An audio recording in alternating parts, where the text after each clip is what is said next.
In this video, I will reveal the secrets behind David Copperfield's passing through the Great Wall of China illusion. Here's a quick recap of what happened in the performance. In this illusion, David Copperfield descends a staircase onto a platform with a backlight attached to one side near the top.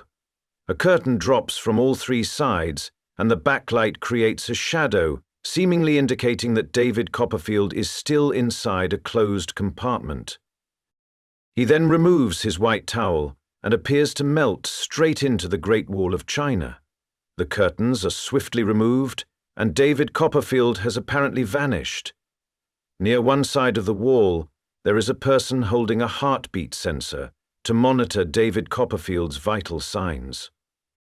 Suddenly, on the other side of the wall, David Copperfield's hands and face press against a white curtain. The sound of his heartbeat disappears, creating tension about his survival. They lower the curtains with the backlight once more, and David Copperfield's hands begin to emerge as if he is melting out of the wall.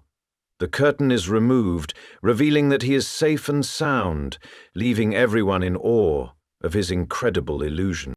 Well, how did he perform this trick? Let's figure this out together. I will give some hints. See if you can figure out this trick on your own before I get into the explanation. The first thing you'll notice is the back frame has a light source, which is at a very specific position. The light source is positioned at the very top of this frame, instead of positioning it near the center right over here.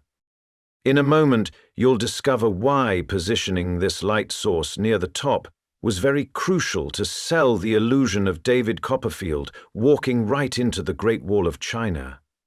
The second thing you'll notice is when David Copperfield has melted into the Great Wall of China and attempts to pass through the white cloth with his hands pushing against it, the assistants who are holding the cloth do not have one of their arms visible when David Copperfield apparently pushes against it. Well, if you haven't figured out how David Copperfield performed this famous magic trick of passing through the Great Wall of China, I will now explain in detail.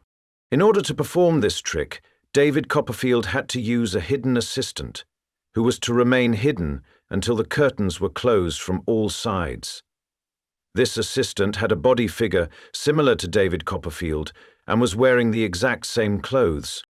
So who we see here in the shadow is not David Copperfield. In fact, it is the assistant who is dressed up like him. The purpose of wearing this white towel around his neck was to sell the illusion that it is the same David Copperfield. Otherwise, throughout this performance, you'll notice that this white towel served no purpose until the moment he went inside and passed it to his assistants who were outside of the compartment.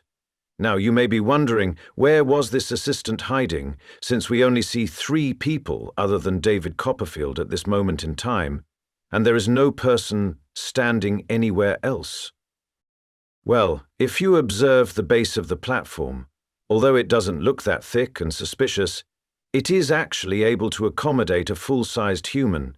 You can see from the outside of this platform, in a similar illusion performed by the masked magician, the assistant was simply hiding inside the base of the platform that had a flap-like structure out of which he is able to enter and exit.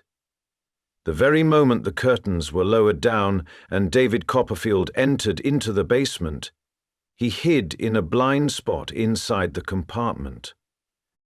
You may be wondering, what do I mean by the term blind spot? Well, you may recall a specific observation I highlighted earlier regarding the light source that was at a very specific position on the back frame. Notice that this light source, when turned on, projects a beam of light that only lights up a portion of the space between the 2 frames. The portions that you see on the left and the right side, which are not in the path of the light, are called blind spots. This is because the shadow of the individual, when hiding in this particular blind spot, will not be visible on the screen if they hide on either the left or the right side of this light source.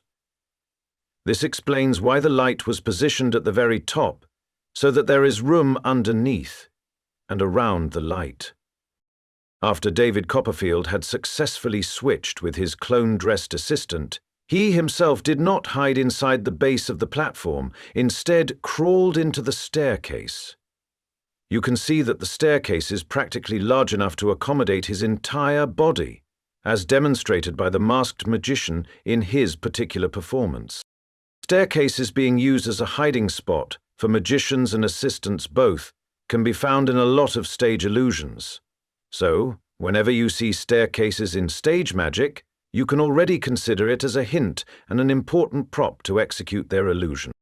Now, after David Copperfield had successfully exited the platform with the help of the staircase and the 3 white-dressed assistants, the David Copperfield clone assistant attempted to perform the shadow vanish in the compartment, and the execution is pretty straightforward. All he had to do was gradually walk into the left blind spot, away from the path of light, and crouch down on the back left side of the compartment. From there he slowly lifted up the bottom lid and hid inside. After which the curtains were removed to reveal that David Copperfield has apparently vanished. You may be wondering, how did David Copperfield in such a short period of time walk around the Great Wall of China and hide himself in the second staircase on the other side of the wall? Well, first of all, he didn't need to walk around the Great Wall. This is because the Great Wall of China actually has secret passageways through which people can walk through. He first exited the staircase, then quickly walked through the secret passageway, and he hid himself in the second staircase, which was rolled toward the second platform by the assistants, when the camera was moving above the Great Wall of China, and from this second staircase, he crawled into the base of this second platform. Now, when the time came for him to apparently push through the Great Wall of China against the white cloth, it's pretty obvious that it was the assistants who were pushing against this cloth, as you can see in the exposed view and from the top view. Right before the curtains were removed, David Copperfield exited from the base and hid in the blind spot on the right, and from there gradually moved his arms into the path of the light to make the illusion as if he was melting out from the wall onto the platform. After which the curtains were removed to reveal he had successfully passed through the Great Wall of China. Behind this mask, only the truth remains till we meet again.